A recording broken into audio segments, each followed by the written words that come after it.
Demo is being played live on a PlayStation 5. Welcome to my channel. And Don't I think forget Destin, to this subscribe, is my like, favorite thing share. that I've seen here Enjoy so my far. video.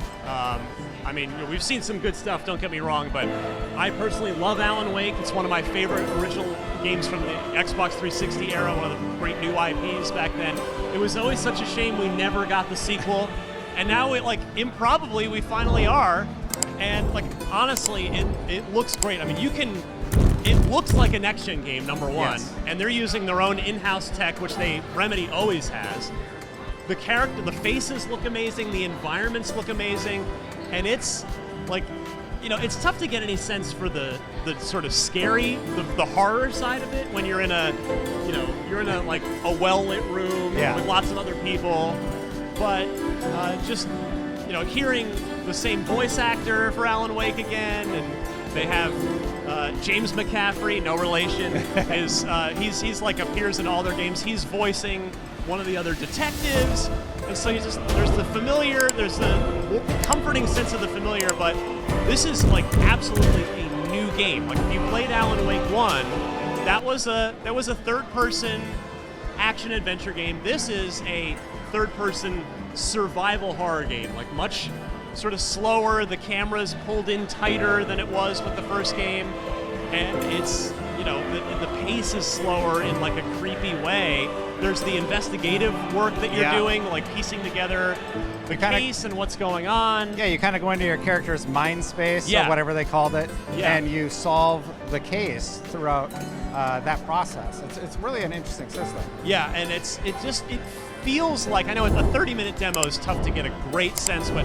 it seems like it's going to be a big game. Not 60-hour kind of thing, but bigger than the first one, put it that way. Where I was talking to Sam Lake, I did an interview with him behind closed doors afterwards, and he said, yes, this is the biggest game we've ever made. Players expect, I asked him, well, what's the biggest thing, the biggest difference for player expectations now with Alan Wake 2 compared to Alan Wake 1 13 years ago? And they said, it's a 6-hour linear game that's not really replayable doesn't cut it anymore for people that are spending $60 on a game. So they say it's their biggest game yet. What that means, hour-wise, who knows, but I just was really impressed top to bottom. I mean, you got to see it too. What were your thoughts? Yeah, first of all, they tried to talk down how good it looks. They're this is an early build. It's like a beta, and then they show it. I'm like, this looks great. What are you talking about? So really impressed by the visual aspects of it. They are still polishing a few things within the game engine, but it's definitely a mood piece when you're playing it. You have to go in with the mindset that you're solving a mystery, and it's a little slower pace for a lot of the investigative portion. Right. But then, of course, the action segments kind of are sparse throughout with sort of visions that hint towards the solution to the puzzle. Yeah. And I really enjoyed how they sort of stitched it all together, all those different design goals. And on that note too, one thing I thought was really interesting is, so there are two campaigns that you can bounce back and forth. There's Saga, the new FBI agent, who is kind of sort of embodying the player in that either like me, you played Alan Wake, but it's been so long you don't remember, and so she's she's new to all this, she's learning about all of it, or she's embodying the players that didn't play Alan Wake 1 and just sort of learning about all of this just like new players are. Yeah. But they said you can bounce back and forth between the two of them mission-wise. Alan is in the dark place, which if you finished Alan Wake 1, it doesn't end well necessarily for Alan. Or you can play as Saga, but they said it's not a scripted set thing. You don't just do one then go back to the other.